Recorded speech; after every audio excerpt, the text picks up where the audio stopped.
I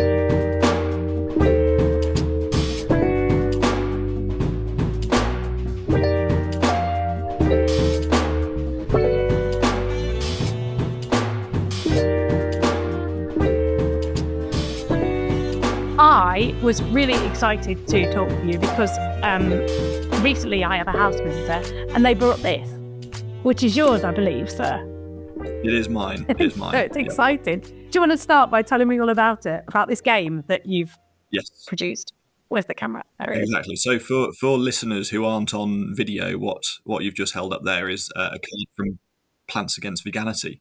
Plants Against Veganity is a silly comedy card game that I created. Started creating it in kind of August, September 2023, brought to market June the 1st this year, and to date I've sold almost 1,500 silly vegan card games around the world. For listeners who aren't familiar with Cards Against Humanity, I can briefly explain how it works. If you are familiar with Cards Against Humanity, you can rest peacefully in the knowledge that it works exactly the same and you have no learning curve whatsoever. What happens is you've got silly cards with blank spaces in them. So it could be, I did veganuary once, never again. After 10 days, I was blank. And our job as players is we have a hand of white cards, each of which has a silly, vegan joke or gag or gaff on there. And we fill in the blank in what we think is the funniest way possible. And the person who is deemed to put down the funniest combination wins the green card, and the person with the most green at the end of the game wins the game. That is it. It's the simplest game in the world. You'll get it within about 30 seconds. And it's just about 124 silly vegan jokes written on cards. Yeah, and I think that's what's so good about it. It is so simple. And we played it. Yep. We had a glass of wine on the go and played it, and it's proper funny. I really, really enjoyed it. And I love how you've got all those things that as vegans we hear all the time. And it's also quite lovely. So I like that as well. It's filthy in some places. Parental discretion is advised. Definitely not for vegan kids. But yeah, it's brilliant. I was really impressed with it. What made you come up with the idea? How did that start? So it started, as all good things do, over a game of Monopoly with my now fiance, then girlfriend. And we were playing Monopoly, I think it was August the 29th of 2023, checking my phone notes. And we just got to talking because Monopoly is a well-loved game, and it's divided as many families as it's created. But we realised you could kind of make a funny vegan or climate version of Monopoly. You could change the locations and change the cards, and it could be things like activists make you late for work, pay £50, and so on and so forth, and just have a bit of a silly twist on classic Monopoly. And you could be rewilding stuff rather than building stuff. You could do all of these things that would get across a more positive message, I suppose, about the world, or just kind of a satirical take on veganism or climate stuff. I started looking into that and realised very quickly that it's so expensive to make board games. I'd never really looked into it before, but you've got to buy thousands of tiny little pieces that are customised to your exact needs and desires. And so I took a step back from that and was like, well, what other games could you make that would be pretty simple, pretty cheap to do, but would be just as fun for people like us, people who are passionately vegan, have been for years, and want to bond over that to our heart's content. And I settled on Cards Against Humanity, which is a game that I played plentifully during university, at school, with friends. There probably are very few games that are more successful, at least with my generation and those around me, than Cards Against Humanity. So I started out on a spreadsheet, just writing down vegan jokes, just anything I could think of that would make me laugh, would make other vegans laugh.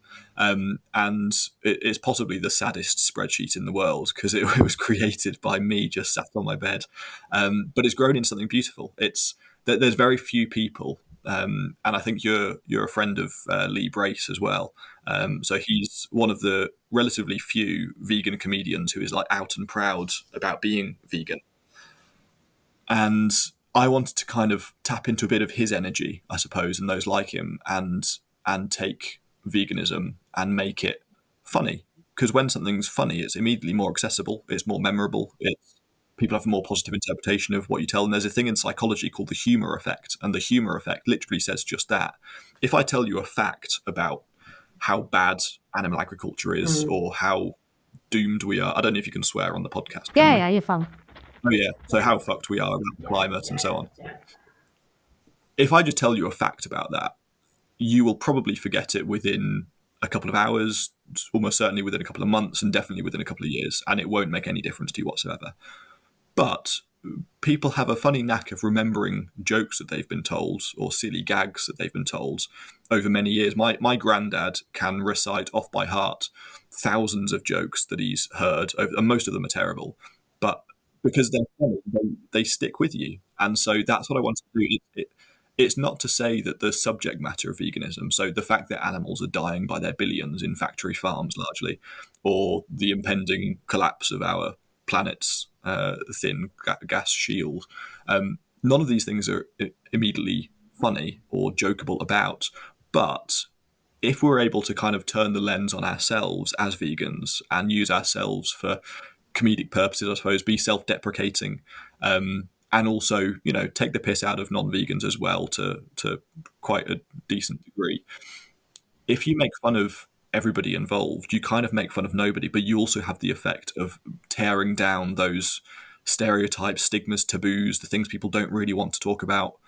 And that's what I think that this podcast is for having conversations about veganism.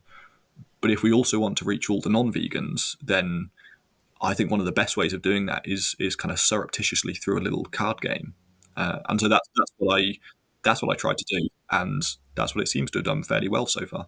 That's brilliant. Yeah, you're totally right. Comedy is such a powerful thing. It's, for me, comedy it's a little bit in the same realm as music, because it moves you in a certain way, but particularly this, because you're playing it with a group of people, so it's an experience. It's not just a thought process. It's an experience. You remember that you had fun, and yeah, I think absolutely it's definitely a way to bring us together. But also, like you mentioned, empowering as well. I think if you're playing that with a group of vegans, you are going to feel empowered. Yep. You're going to, and that's going to, as you say, it's just going to make you a bit happier for a couple of hours, exactly. Even though, as you say, it's a horrendous world that we live in. But, you can't change it that evening, but you can have fun around that. I think it's great. Absolutely brilliant. And that's another part of it as well, is being vegan is not necessarily fun. Like, it's not fun, but it's not something that you do for shits and giggles. It generally stems, at least for ethical vegans, it stems from a realization that there are things that are happening in the world that are beyond compare in how awful they are, and that is certainly no laughing matter. And that does lead a lot of us, and I was definitely there for a couple of years, it leads a lot of us into this kind of pit of mental despair. It's not a nice thing to realize. And I know a lot of people who are so kind of, I don't want to say caught up, because that seems to denigrate the subject matter, but they're so lost in their despair as to how bad things are that it seems very hard to get them out of that and realize, life is actually sometimes also good, even if there's terrible things happening. We can enjoy ourselves, and it's not selfish to do that. It's kind of a matter of self-preservation, and so that's part of what I wanted to do is help people to tackle this sense of impending doom and gloom, and realize that we are actually getting somewhere. We can reclaim the culture, we can reclaim comedy, we can be self-deprecating and tackle this burnout that affects so many. I think so. I think it reminds me, I'm from the queer community, and I find it a little bit like being gay in the 90s was something horrendous. But now we've claimed back the words, we've claimed back the word queer, we've claimed back so many things. And you can take the piss out of yourself a little bit, and then nobody can hurt you, because they can't beat you. If you've got the stick, nobody can beat you with it. It's the same thing. I think things like this, absolutely, it's a real way of doing that, isn't it? I think I thrilled to bits when I saw it. I just think it's such a good idea, and and as you say, just have a bit of fun. Yeah, exactly. I was at a market yesterday. I've been doing markets twice or thrice a weekend, every weekend for 7 weeks, because it's Christmas period. And there was a guy with a jumper on that said "Soy Boy," and I had exactly the same realization that we are. And it was like a fairly muscular, trimmed guy in his 60s, he took care of himself and so on, Yeah. and he's wearing a 10% soy boy. Brilliant. And it is that reclamation of a word in linguistics, because I'm a bit of a linguistics nut, as we'll come on to in a little while, I'm sure. But in linguistics, there's these things called endonyms and exonyms. Okay. And an exonym is a name given to you by somebody else, often pejoratively. Okay. There's tons of examples of them, but for example, just being British, the word Britain or British comes from a Greek word meaning the tattooed ones. That's not what British people back in 500 BC called ourselves. We didn't call ourselves the tattooed ones. We were called that by some Greek people. So that is an exonym. Whereas an endonym is a name that we give ourselves. I'm trying to think of most things are actually exonyms that get reclaimed. So even, in Wales, the name for Wales is Cymru, and Welsh is Cymraeg. Of course, you're based in Wales. But that derives from a word, I believe, meaning foreigner. Yes. Yeah, it does. Yes. Yeah. Yeah. So that is also an example of an exonym. But now Welsh people use that for their own place, their own language, and they've reclaimed that to the degree that is all you see anywhere. It's Cymru and Cymraeg, and that's the Plaid Cymru, for example. And so that's become an endonym. That's a reclamation of a word, just like with queer as well. Same thing happens. People are reclaiming the word twat, for example. It happens all through history, and so that's and so that's what we're doing with soy boy as well, and what we're doing with Plants Against Veganity is we're reclaiming these insults people make about vegans, and we are flipping them on their head and saying, you know what, I am a soy boy. I do like soy because it's better than, frankly, killing billions of animals. Yeah, absolutely. Yeah. Well, they've got nowhere to go then. If someone's throwing insults at you and you just go, there's nowhere, there's no movement then. It's just like, that's brilliant. I love that. For you, what led up to this then? What were you doing before you made brilliant card games? What wasn't I doing? Well, I wasn't doing lots of stuff. I was doing a few things. So I was at university from 2019 to 2022. So I'm still but a wee lad. And I studied sciences at uni and then kind of moved into philosophy because I didn't want to get a job. Essentially. And so then I still don't want to get a job. That's why I make card games. And then I graduated and I'd gone vegan at university. And the only thing I really cared enough to do and to devote my whole life to was veganism. And you can't really do veganism, but there are a few jobs in the vegan sector at least. And so I pursued those. I submitted dozens of applications to every vegan organisation I could find and ended up being hired by a place called Viva, which is based in Bristol. They're a vegan charity, been running about 30 years. Yeah, and they're I ended amazing. up as a campaigner. Yeah. And so I was a campaigner at Viva for all of about a year. And during that time, I was hit by a car, which was quite an experience. Whoa. And that essentially, you have these kind of turning points in life where you realize, wow, I could have just died. Like, what am I? And I really cared about what I was doing at Viva, don't get me wrong. But I realized, at the time I was 21 years old and I'd had this, it wasn't a near-death experience. It wasn't that dramatic at all, but it was in the days following it that I ended up in hospital and was there the next day and so on. Fractured my hand and landed on my head. But basically I was fine, but I could have well not been. Totally. Yeah. So I essentially that started me thinking I should hand in my resignation and I should go and do something crazy. I should go and run around the entire country to see the whole country because I like long distance running and I like being outdoors, and that was my plan. And so I had this kind of delusional plan of I was going to run 10,000 miles around the UK. And I was planning this journey every evening after I got home from work and every morning. And I was obsessed with this idea. So I handed in my notice. I said, sorry, I'm going to go and run around the UK. And so they found a replacement for me. And my replacement is called Izzy, and we started dating fairly soon after she kind of joined. And I never went and ran around the UK. We ended up getting engaged and we're getting married next year. So anyway, I had to go and get another job because I just left and she had my job. So I ended up with a group called Animal Rising, and I was a podcast manager there for a little while. And then Not that you'd know it by how useless I am at sorting out microphone difficulties. Well, I didn't know what I was doing either, so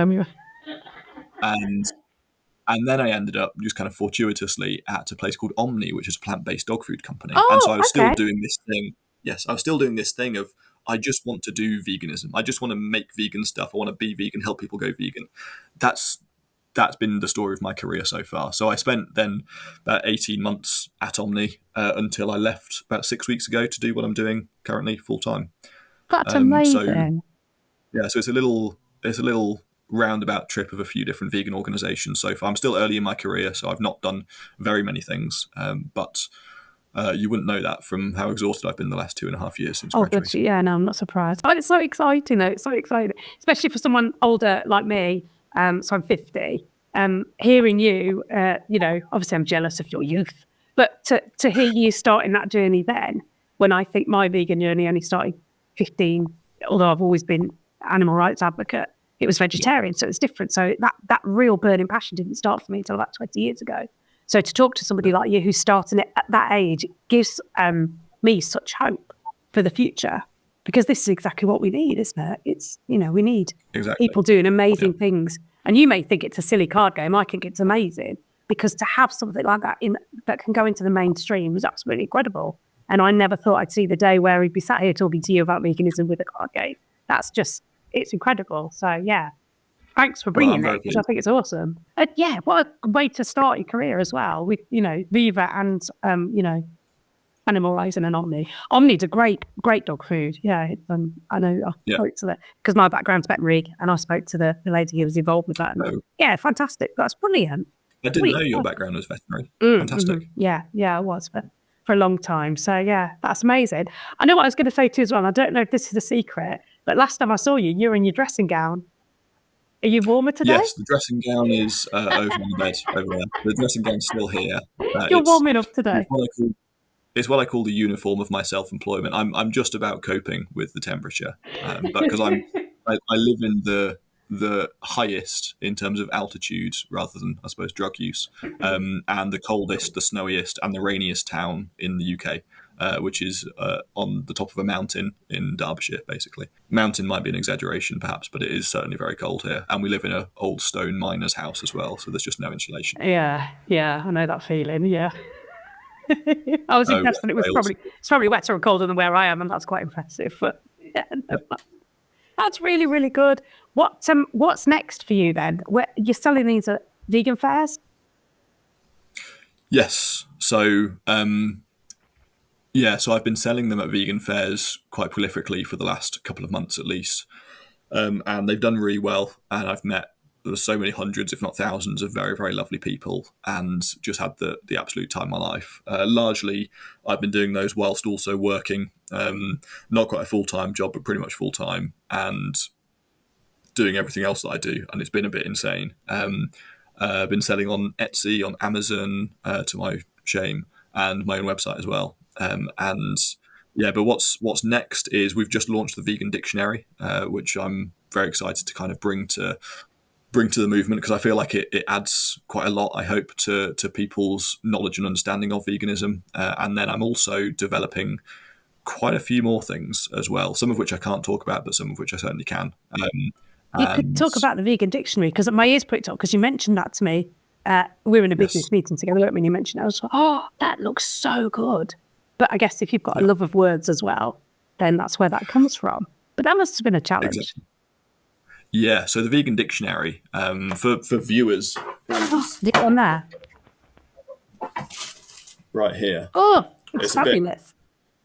It might be a bit over brightened because I've got my bright lighting in front of me. But the Vegan Dictionary is a book with 624 entries spanning across agriculture, the environment, ethics, health, and society.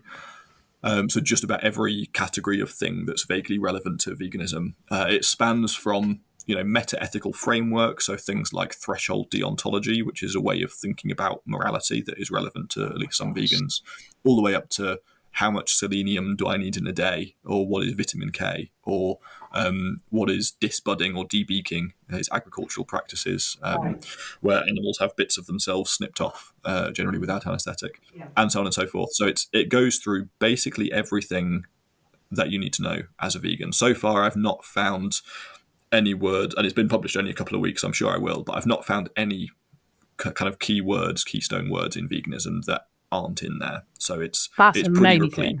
It took most of a year to make it, but it's now available online. It's literally everything you need to know as a vegan in the Ultimate Reference Guide to Veganism. Funnily enough, inspired partially by the card game, because as soon as I brought out the card game, the commonest refrain that people had was that, oh, I love the idea of this game, but I don't know enough vegans, and I don't think all the non-vegans would get the references.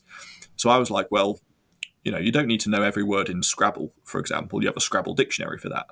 You don't need to know every reference in Plants Against Veganity. I'll make a vegan dictionary for that. I love that. That's brilliant. So that's what I did.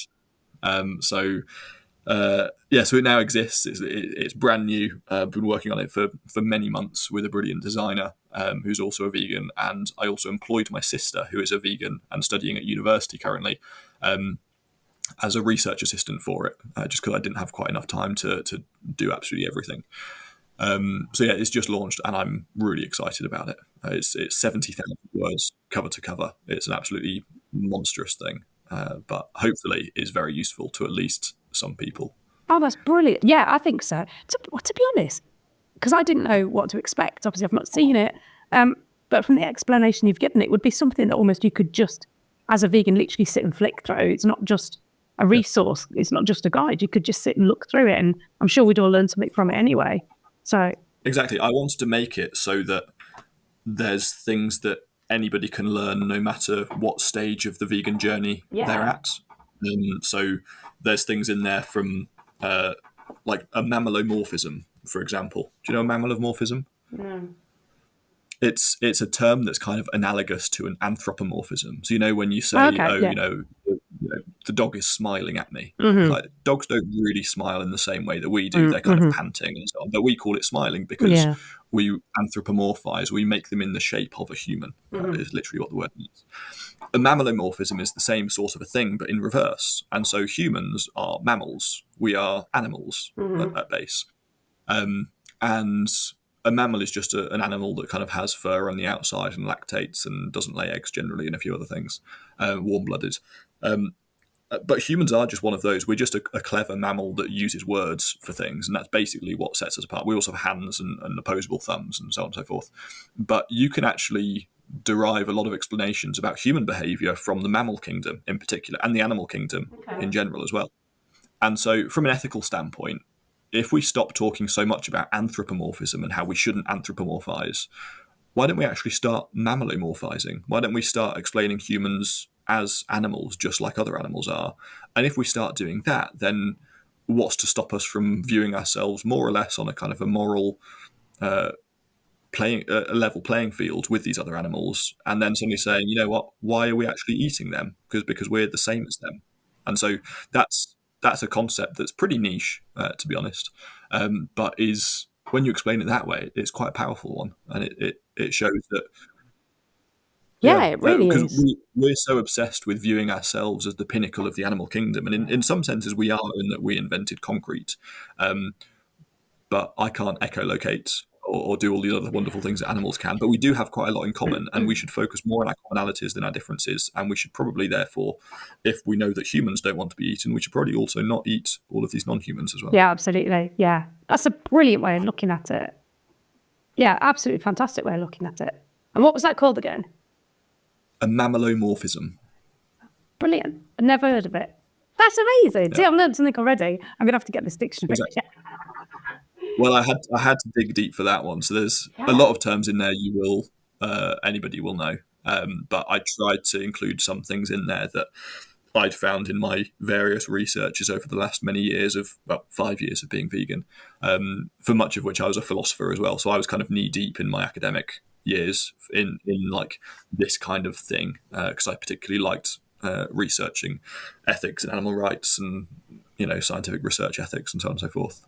So that's where that's come from. But hopefully it is useful for just about everybody, no matter what fields they're from, what experience they have in veganism. It's just a bit of everything. Oh, totally. I mean, it sounds like it. I mean, straight away, I like to argue. I'm quite confrontational. So for me, there's an answer to an argument in a way, but an intelligent one. So, because you're totally right. We all compare ourselves unfortunately, to each other, but then we don't go further. And you're right. It's the opposite. We compare ourselves in the wrong way. That's incredible. Exactly. Yeah. I mean, it's all that. What are you doing next? Well, that's the big question, really. I really like creating things, as you can possibly tell, from card games to dictionaries to more things in the future. And so what I'm trying to do really is I'm trying to delay having a boss for as long as I possibly can and just create things that I think that the movement needs and might benefit from. I mean, I'm under no illusions that a vegan card game, comedy card game like Plants Against Veganity, it's not going to end animal agriculture tomorrow. I don't think it's going to have that impact. At least I'm fairly certain it might do. I don't know. But I'd love it if it did. Can you imagine? I'd be pretty tough. Do you remember the dark times? How did that all finish? Well, let me tell you. That would be amazing. Yeah. Exactly. But yeah, what I want to do is kind of spy where there's a little gap in the market, where there's something that we're just not doing yet, or we're not doing as well as we could do yet. And so one of my ideas is in the vegan dog space, because I've worked in the vegan dog space for a while. What I really want to do is create a brand of apparel, so collars, leads, harnesses, dog poo bag holders, whatever, that literally say vegan dog on them or something similar. Something that points to the fact that this dog is a vegan, because currently nothing actually does that. It's quite a simple idea. None of my ideas are particularly complicated. I just am obsessive enough to follow through on them. But when you go to the gym or you do workouts, you see like vegan runners wearing vegan runners t-shirts, you see vegan bodybuilders wearing vegan bodybuilder t-shirts, because the idea is that you've got to, so like Mel and Steve, for example, they're vegan gym wear brands. Mm-hmm.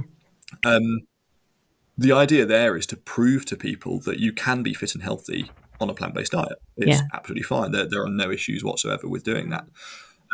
But nobody does that for dogs. And so almost a range of doggy t-shirts that you could put on your dog and say, proudly, I'm a vegan dog. Look how fit and healthy I am. Yeah. And so that is something that, we haven't done yet. I'm not on the precipice of launching this thing, but I am interested in the idea at least, unless somebody steals it from me after this point. No, you said it. But you're welcome to it. I'm just writing it all down. But that's the sort of thing that I want to create. If I can just continue to at least pay my bills somewhat,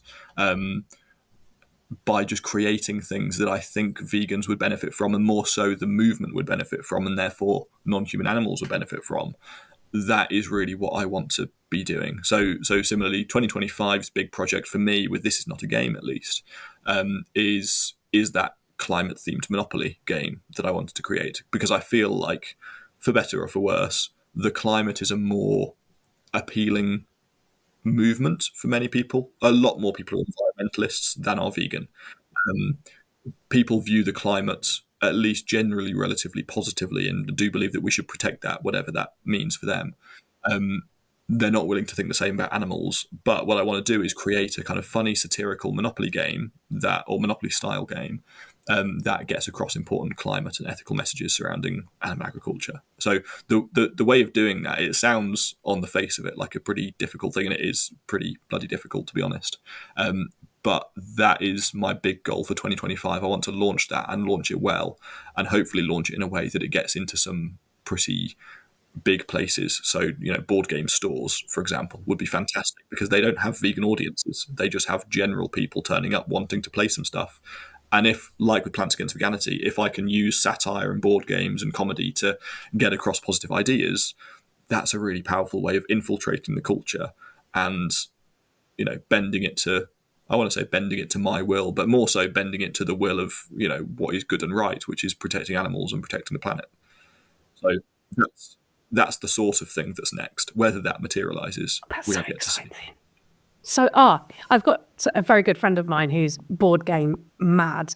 Her partner runs a board game podcast, and that's kind of their whole thing. They host board game parties once a week. And yeah, I mean, absolutely something like that. It is niche, but you're right. You could get that into that sort of environment. And then, as you say, especially with climate, it's really sad, isn't it, that we have to look at it that way, that we could maybe go in through that approach. But yeah, that's what we've got to do. We've got to be a little bit sneaky with it, and just makes people think. Well, that's really makes people think. Exactly. It's, for me, a lot of it comes back to that kind of exonym, endonym thing, or kind of reclaiming the culture. And it's not necessarily just through words, although I do really like words. I've written an entire dictionary about them. But a lot of it is trying to kind of surreptitiously get under the skin of the culture and try and just create things that create those little changes. I think that, for me, is my brand of activism, if I can call it that. I used to do, street outreach basically every week, if not multiple times a week. I'd be going to loads of events. I'd be standing there chatting to people in the street. And after that, I ran a podcast at a direct action group. Never actually did direct action myself, but was certainly that way inclined for a little while until I sort of changed my mind about the whole thing. But I think this form of activism is the one that suits me the best, at least for now, because I just really like creating things in that way. But I feel like everybody should be doing at least what they can for animal rights. And for me, that's running this business and creating hopefully more businesses that kind of create these sorts of things for people. But other people don't have to do that. I think as long as we're all using our talents and our energy and our expertise and our wits to try and make some sort of change, that's the best thing that we can do. Yeah, I totally agree. And I think it's a really good point in that being vegan isn't enough, but literally any small action that you can do on top of that, that is enough. And it goes back to what you said at the start of this about the mental pressure, that it can just be too much for some people with what we see already every day, the exploitation that is everywhere. You can just be exhausted by that alone. So not everybody is able to make that their job, or to have a different job that's already stressful for whatever reason, whatever job you do, and then go home and then have to trawl through hours of video footage or read through, pamphlets and then go and stand on the street. Not everybody can do that. So yeah, I think you're totally right. Just whatever you can do, it doesn't matter how small the action is, it's being consistent with it. But to have a business that is the motivation is just absolutely fantastic. I think, I don't know how you feel about this as well, but I think definitely maybe even as close as 7 years ago, if you had a business that was vegan, there was almost a shame about earning money from it. It's like, well, it's for the animals, it's ethical, shouldn't, but unless we can afford to live, we can't push it forward, and we can't, you can't do anything with it without money. Literally is going to help the movement. So if you can, you sound like an entrepreneur to me. You don't sound like somebody who's going to need a boss ever. I don't. Hopefully. Yeah, hopefully. So I think it's absolutely fantastic. So yeah, I'm sure. And as you say, you're saying it's a simple idea, but anybody can have a simple idea, but it's the passion and the propulsion to carry that through.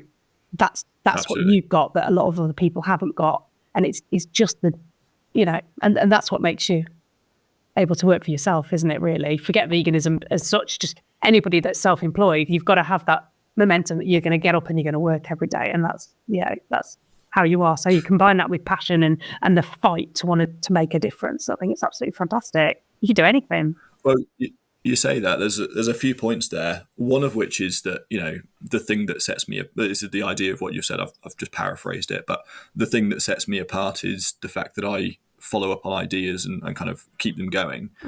Is basically what you just said. In part, I would agree, because in this instance, that's what's happened. But I mean, think back to me going and running around the country. I spent months planning that and never happened. For example, there are this one idea that I've had. There's a pretty simple idea that I have followed through on. That running idea. That was a shit idea anyway. It's been done. Absolutely. It's the cherry on top of a whole mound of ideas in this idea graveyard that I've created over many, many years and it's funny because every time I'll text, it used to be I'll text my dad, and now I'll text my fiance, and I'll text them and be like, hey, I've just had this idea, I'm going to do this. And they're like, okay. And then a week later, I've forgotten what it is I was going to do. So I'm not, in that sense, I'm not really any different. I'm sure there are a billion people listening to this podcast who are in exactly the same, well, a billion might be optimistic, but who are in exactly the same boat. People have ideas all of the time, especially when you're as passionate about something like veganism. And most ideas don't get followed up on. And that is a real shame, because any idea can work. It's just how much work you're willing to put into making it happen. There's people who do the most random and mundane and ridiculous things for a living and still get to operate and do what they love. For me, that's making silly vegan card games, which is a ridiculous thing to do. On the second point that you raised as well, which is the money thing, it is quite hard. And I tussle with this a lot in my own head. I make money off of vegans by making them happy for a short period of time, I suppose. Most of that money goes to me. I donate enough from each sale to plant one tree from each deck of cards and to feed one animal. There's sanctuary animals. So one tree, one animal fed, that's like in total, I don't know, 30 or 40p. And then the rest basically goes to me to cover business expenses. I've still not paid myself a single penny out of the business. I will do at some point soon, but everything has just been reinvested so far.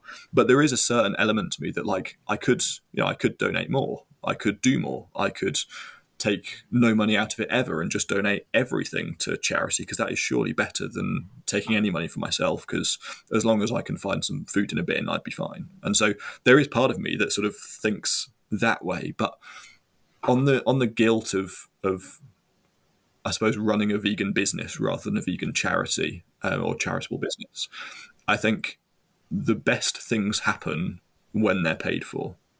Right, so I was saying this to a guy that I'm potentially going to work with. So I was sort of interviewing him the other day about this board game, Climatopoly, the climate monopoly that I want to make. This guy is a board game designer and he's vegan. And I said to him, if you do want to help on it, because we were talking about whether it be voluntary or for money. I was the one that ruled out him doing it voluntarily, because good things happen when they're paid for. People run based off of incentives, fundamentally. People are incentive-driven creatures, just like basically every other animal. We recently rescued a new dog and we're training her. Training might be a strong word, but we do that through a series of incentives. We give her treats, vegan treats, of course. But humans are really no different. And so making money out of a movement, to put it bluntly, is not necessarily a bad thing, as long as it's productive, as long as I'm not lying to people and stealing money from people who are in a movement.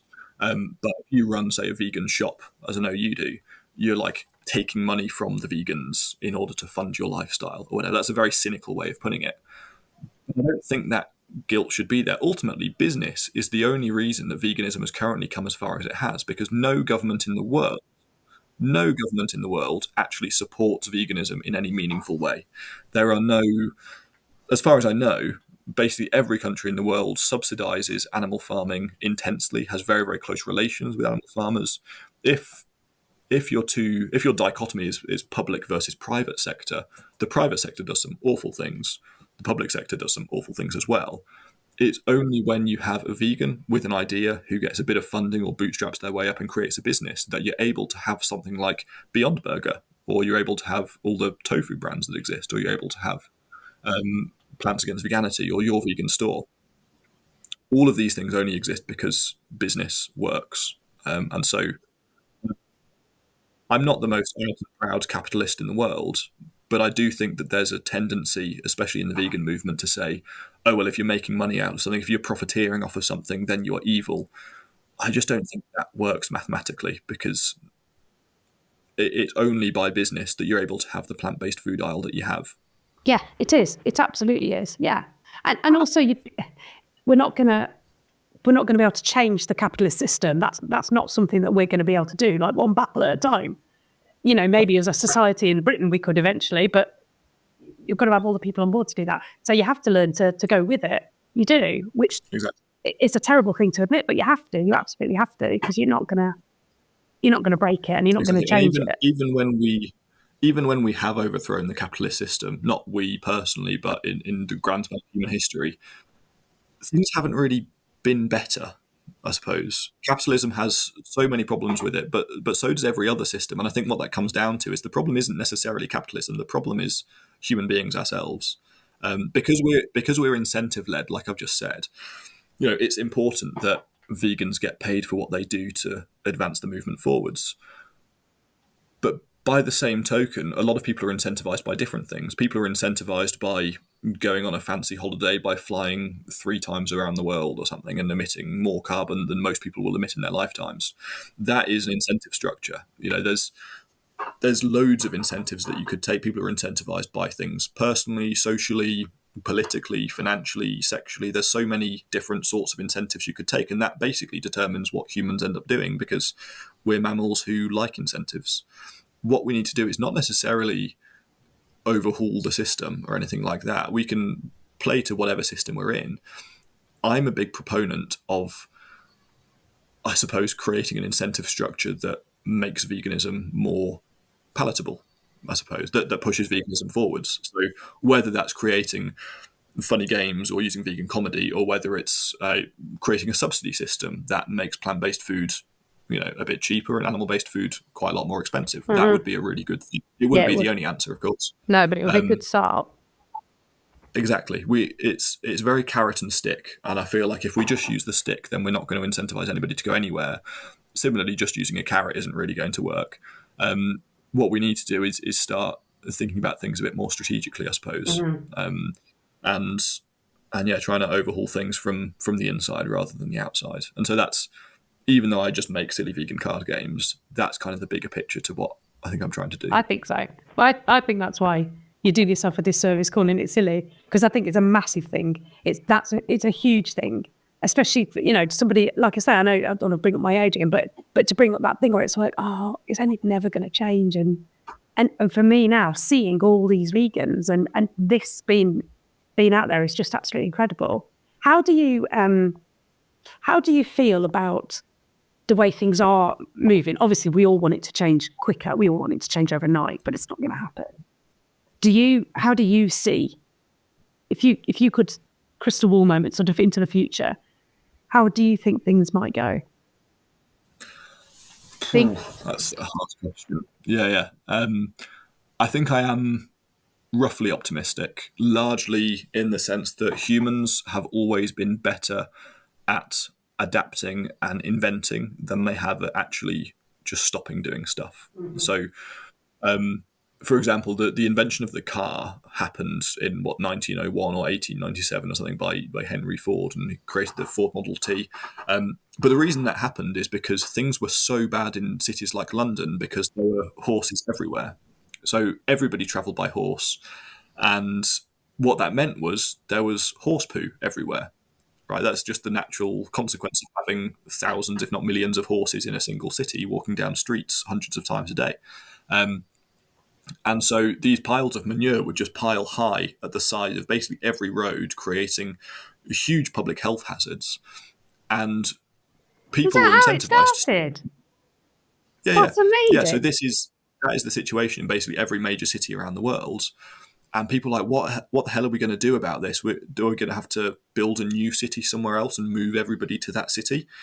And the solution to the problem was the invention of the car, not moving cities, not just cleaning up better, not using horses. It was the fact that cars were invented, and cars obviously don't defecate, and so that's problem solved. I feel like that is a pretty good analogy as to how humans are going to solve the current predicament that we're in. So when it comes to eating animals, for example, about 2 trillion animals are killed every year. Out of 8 billion people on the world right now, about 8 billion of those eat animals. So pretty much everybody. In places like the UK, we are 1 or 2% vegan, but those stats are kind of wishy-washy. So around the world, it's a bit less than that. About, I think, 10 or 15% of people might be vegetarian. But it's not a huge number, unfortunately. And so I'd like that to go much, much, much faster. I don't think that things like I was doing before, I did loads of outreach on the street. I once did a kind of a calculation as to if every vegan became an outreach activist and spent 3 hours a week on the street campaigning and doing outreach and spoke to this many people and had this effect and so on and so forth, how long would it take for everybody to go vegan if outreach was the method? And the answer, I can't remember exactly what it was, but it was like hundreds, if not thousands of years. It was like the actual rate of change would be really slow if we just did outreach. I think much like the horse manure example, we have to invent stuff.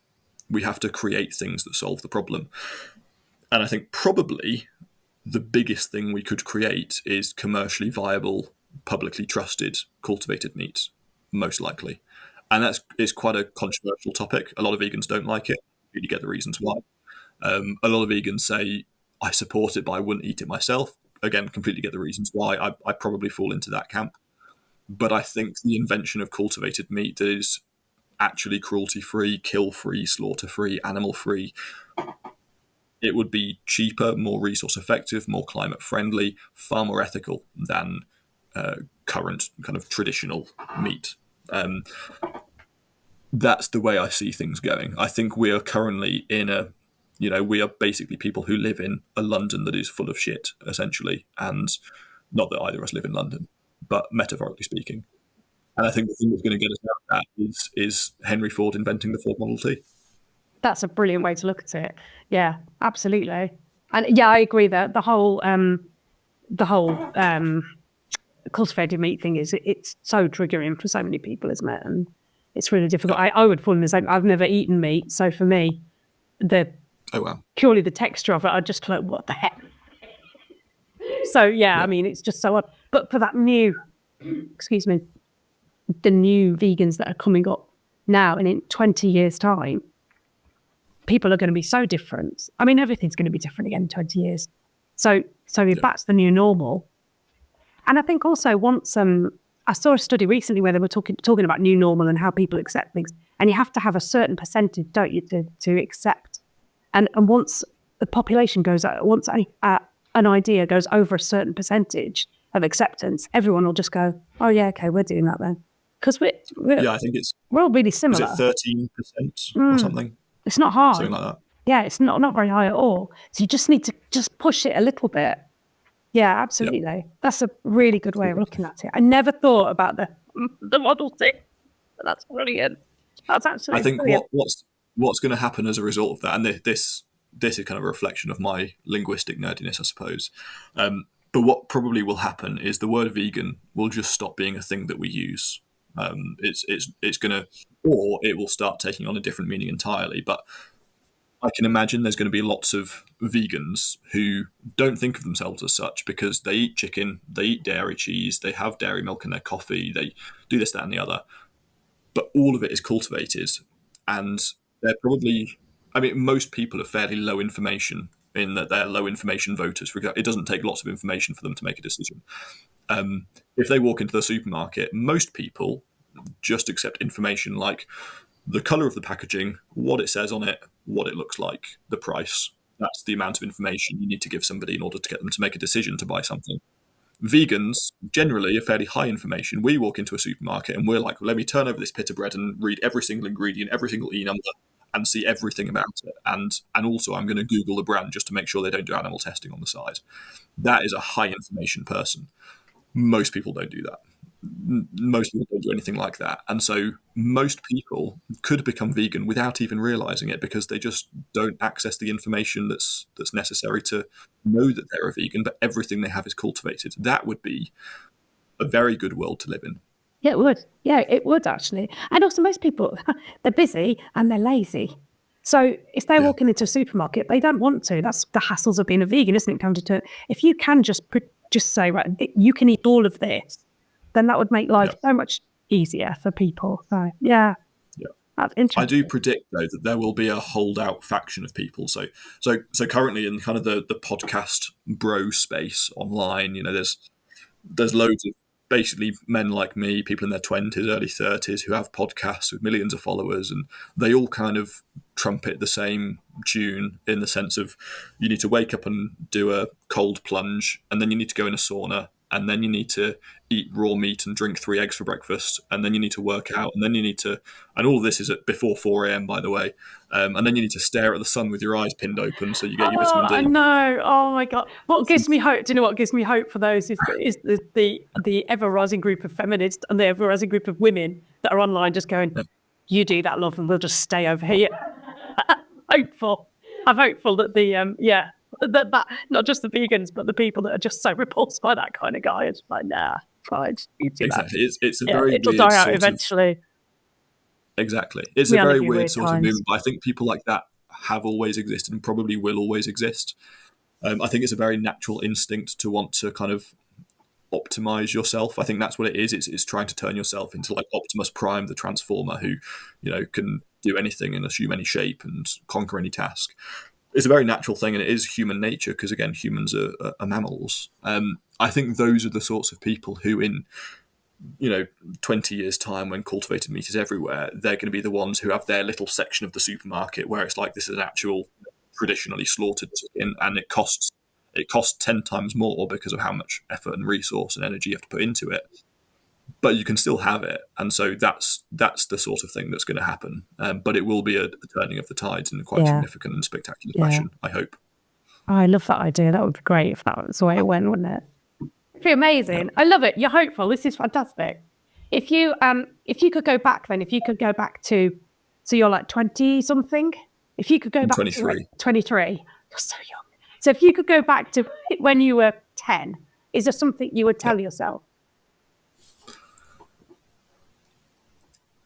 Yeah, I mean, I'm trying to think about me at 10 and what would have changed me in any particular way. At 10, I was doing what most people do. I was playing outside. Well, actually, people don't really do this anymore, but I was going outside and riding my bike. I was rollerblading. I was playing around, playing football. I was throwing things at trees, climbing stuff. I was playing in the park. Yeah. I had quite a normal childhood in that sense. And I think people don't really do that anymore, but that's a side question. Most kids don't really play outside unsupervised. I think you were probably the last generation because you're the same age as my son, and that's what my son did. But I think now, sadly, that doesn't necessarily happen. Exactly, yeah. I don't think at 10 I would have had the wherewithal to kind of comprehend anything. If I could have spoken to my parents, I would have pointed out the fact that we had, so for a time when I was actually about 10 or 11 or 12, we had battery chickens who were rescued from a battery farm. And they were in our garden. We had kind of backyard eggs from those chickens. Nobody in my family was vegan at this stage. Nobody was vegetarian. Nobody really thought about it. And my mum's now a vegan too. But my mum actually tells me this story of when she had these rescue chickens who were still basically bald because all their feathers had fallen out. We just had them a few weeks. They were running around happily in our kitchen, just kind of clucking at the stuff. And mum was putting a dead chicken in the oven. Not one of our chickens, one she bought from like Tesco or whatever. And she had this moment of realizing, because the chickens that we just rescued, these kind of backyard egg-laying hens, they were basically bald. And, when you buy a chicken from a supermarket, not that you ever have, but also bulls, they look almost identical, just one of them still got its head and its feet and is running around happily. And mum had this moment of being like, that's really strange. And then just put the chicken in the oven and never thought about it again for 10 years until she became a vegan. And so that's probably the thing that I would have said is, Stop, hey, just Mom. Exactly. My dad was or still is, a priest in the Church of England, and I'm no longer religious. But it certainly makes for very interesting conversations in the house when we talk about kind of veganism versus Christianity, or veganism and Christianity. Yeah, so absolutely.